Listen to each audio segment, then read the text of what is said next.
Alright, so I have Jason Methvin talking here. I recorded some of his audio for hearing number 5 back in 2022, April 2022, talking about progressive in nature and qualifying for a free public defender, a free lawyer, and my case is progressive in nature now.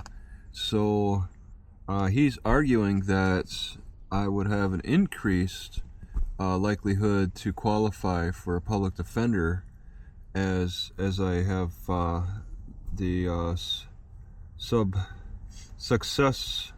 successive or progressive in nature type of case.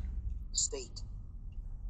Your Honor, my understanding is that in cases like this, that he's got to showing or the court's got to make a finding of whether or not Mr. Hines is, in fact, indigent. I've not seen any evidence that's going to substantiate the fact that he does qualify for an attorney, and that he cannot hire his own, number one. Number two, Your Honor, I also have, number two, Your Honor, Mr. Hines was arraigned when? Clerk. February, March 7th. I'm sorry. State. Okay, March the 7th, Your Honor. He has waited until 3 days before his scheduled trial to file this motion and have this hearing, number one. Number two, I'm not sure whether or not the public defender's office would, in fact, accept an appointment on a case like this.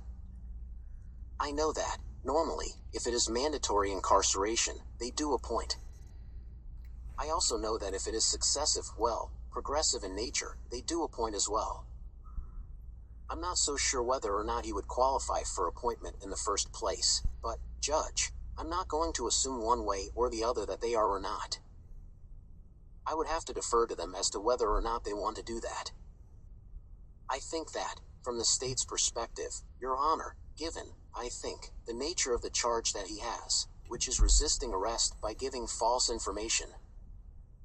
Having been a public defender for 13 years, I don't think there's a lot of trial preparation that would be required. We would simply ask that the trial date be maintained. We don't want it to be continued. Mr. Hines needs to have his day in court certainly, but he does not need to postpone it indefinitely. If the court believes that he qualifies for the appointment of counsel, that's up to the court, but I think just he needs to have his trial date on Monday.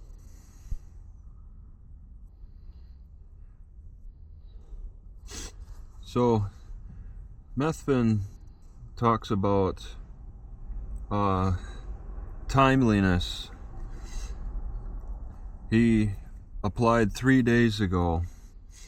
Even if it doesn't sound very significant, if it doesn't even sound like a significant argument to make, you still mention it to just sound important. And that's what they do. That's what prosecutors do. There's a couple of points that he tries to make me look bad. I mean, he has waited until 3 days. That doesn't sound very significant. But even if it doesn't, it's still an argumentative point to make, like it is significant to them. There's no ordinance or statute that says there's a particular time limit. They're just going off of feelings, just like cops, that he's waited 3 days. And then they do this, number one, he hasn't filed for a lawyer. Number two, it's taken him a long time. This number one, number two, they do that a lot, like they're making multiple points. They're separating their points. Number one, I'm going to make this point and make it clear that this is within the number one category. Then number two, I never heard the judge do that, but the prosecutors definitely do. It's a part of their training. And even Jason Methvin, who sounds like he's a temporary district attorney because he's got some kind of title business on the side, and he's currently advertising in the Natchitoches Parish Journal. Okay. And he's He's insisting that the trial must go on. He's insisting that it doesn't take much to prepare a defense. And that's his perspective as a prosecutor. That's his argument. That's a point to make. Oh, the defense doesn't need much time. It doesn't. I've been a public defender for 13 years, and I know that it doesn't take that much time. So keep on the quick schedule. Resisting, and then lying about my charge, making it sound worse than it is, giving false information. This guy is a stand-in for Cloyd Benjamin, and he seems to be a part-timer in some way, and he just throws more mud, a little bit more mud than even Cloyd, with his statements.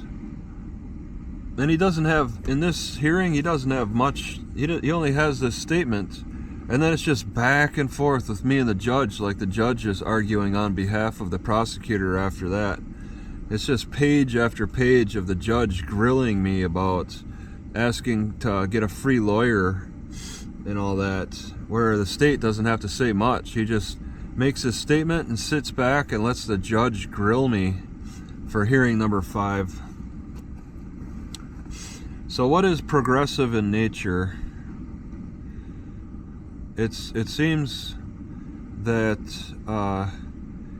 what is progressive in nature as a part of court process?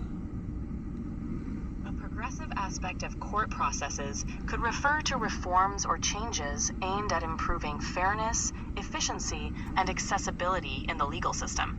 This could include things like the adoption of new technologies for case management, increased use of mediation or alternative dispute resolution, and Can you stop? You're welcome. I'm talking about progressive and successive as a part of getting more and more criminal charges built up in a case. Ah, I see. In that context, progressive or successive in criminal charges refers to the accumulation of charges over time. This can happen when new charges are added as more evidence is gathered, or as a result of new offenses being committed while the initial case is still ongoing. It can also occur when a defendant is charged with additional separate offenses that are uncovered during the investigation of the original charge.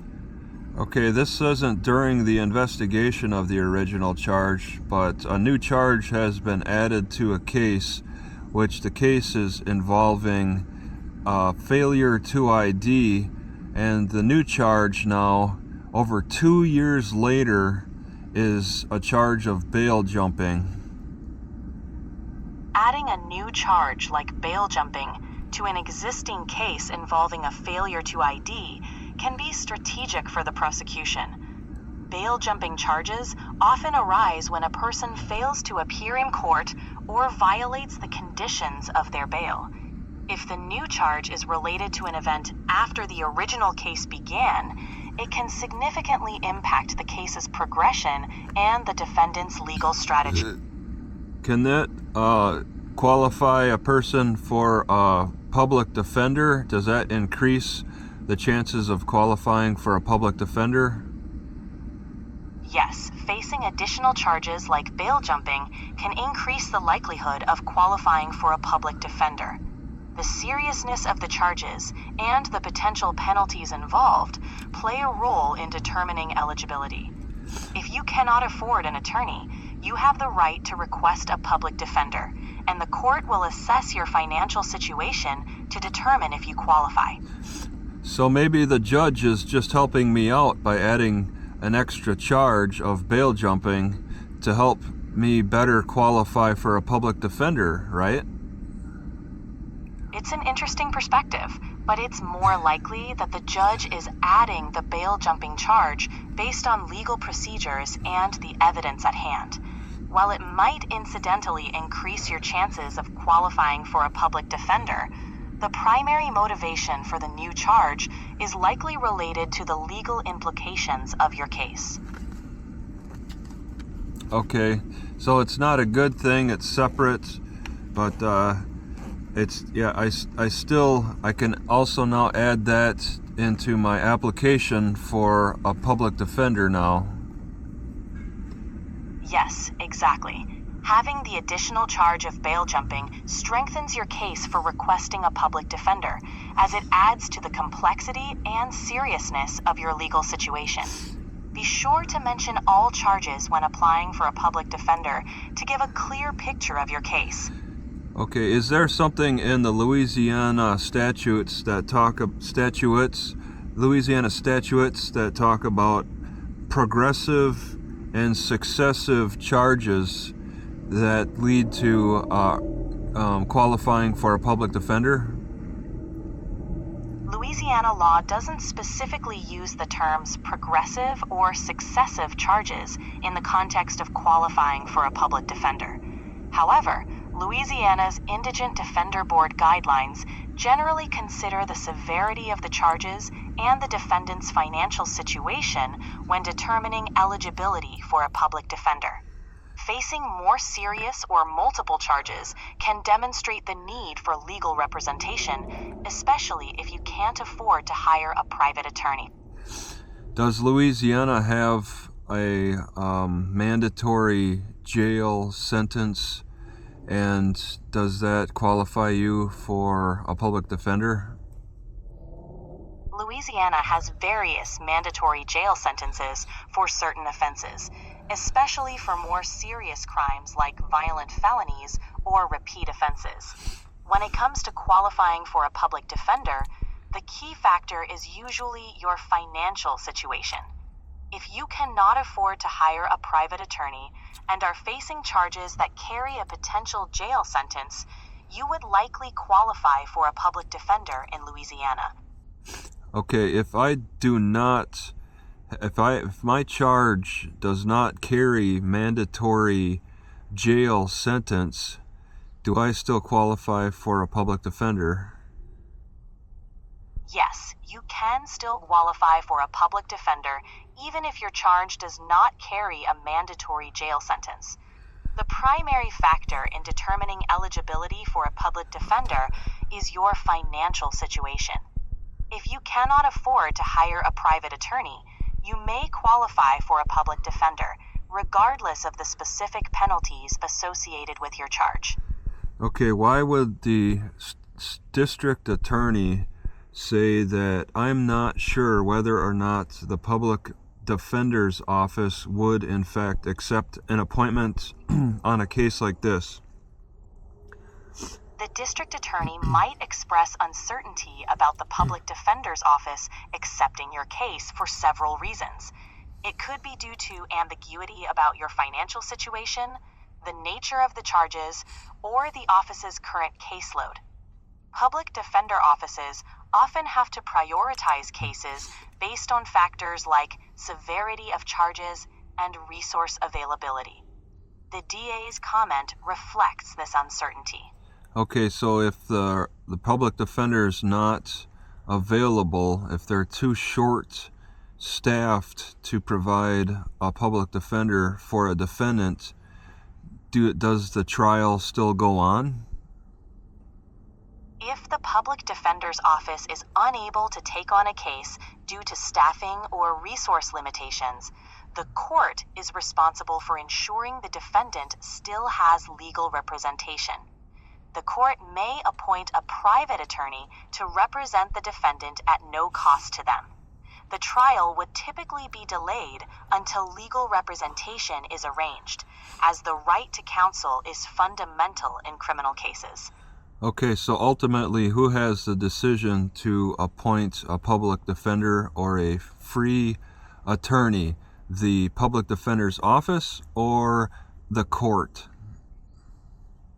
Ultimately, it's the court that has the authority to appoint a public defender or a free attorney to a defendant. The public defender's office may assess a defendant's eligibility based on their financial situation, but if they are unable to take on the case, the court can appoint a private attorney to represent the defendant at no cost. So The court ensures The court is the one responsible for appointing a public defender or a free attorney if the defendant qualifies. While the public defender's office assesses eligibility, if they can't take the case, the court will appoint an attorney to ensure the defendant's right to counsel is upheld. So who has the final say-so? The court has the final say in appointing a public defender or a private attorney to represent a defendant who cannot afford one. The public defender's office assesses eligibility, but if they're unable to take the case, the court ensures the defendant has legal representation. What if the court tells the defendant that they don't have the final say and that it's the public defender's office that has the final say? If the court implies that the public defender's office has the final say, it could be referring to the office's role in determining eligibility based on financial criteria. However, if a defendant is deemed eligible, the court is ultimately responsible for ensuring legal representation is provided. If the public defender's office can't take the case, the court should arrange for a private attorney to be appointed.